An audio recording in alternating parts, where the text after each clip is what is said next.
Hello guys, আমি এক cup চা বানাবো।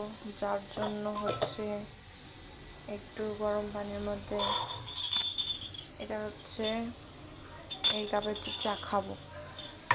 এই জন্য গরম পানিতে 1 চা চামচ চা পাতি দিতে হবে।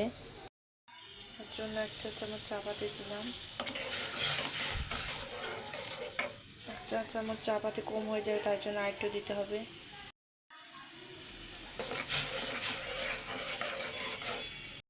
1 চামচ চিনি নিতে হবে। চিনিটা লাল, বাট এগুলো শরবতের জন্য খুবই ভালো।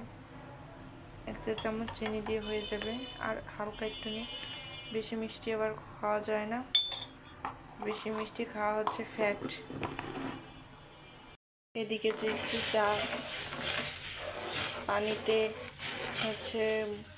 বরফ উঠে যাবে, এখনই গরম হয়ে যাচ্ছে। যত জ্বালানো যায় ততই স্বাদ বাড়ে যায়। আর যদি বৃষ্টির পানির চা হয় গাইস, খাওয়া খুব টেস্ট হয়। যেহেতু বৃষ্টির পানি নাই, এখানে পুকুরের পানি নাই, এজন্য আমি এটা সাপ্লাই পানি নিয়ে নিচ্ছি। স্বাদ হওয়ার জন্য আমি কিছু দারচিনি দিয়ে দিচ্ছি। এটা জাল হবে আর একটা ফ্লেভার আসবে, ঘিরানো হবে, খাইতে খুব টেস্ট হবে। চাটা হয়ে গেছে, গ্যাসের চুলাটা অফ করে দিব। এখন আমি চাটা ঢেলে নিচ্ছি।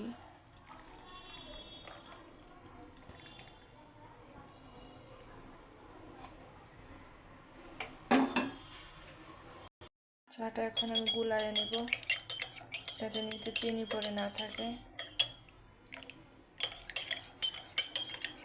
জানি না মিষ্টি হয়েছে বেশি, এটা 1 চামচ দিলে ঠিক হতো না। মিষ্টি গাইস ঠিক আছে, আপনারা এইভাবে বানিয়ে খেতে পারেন।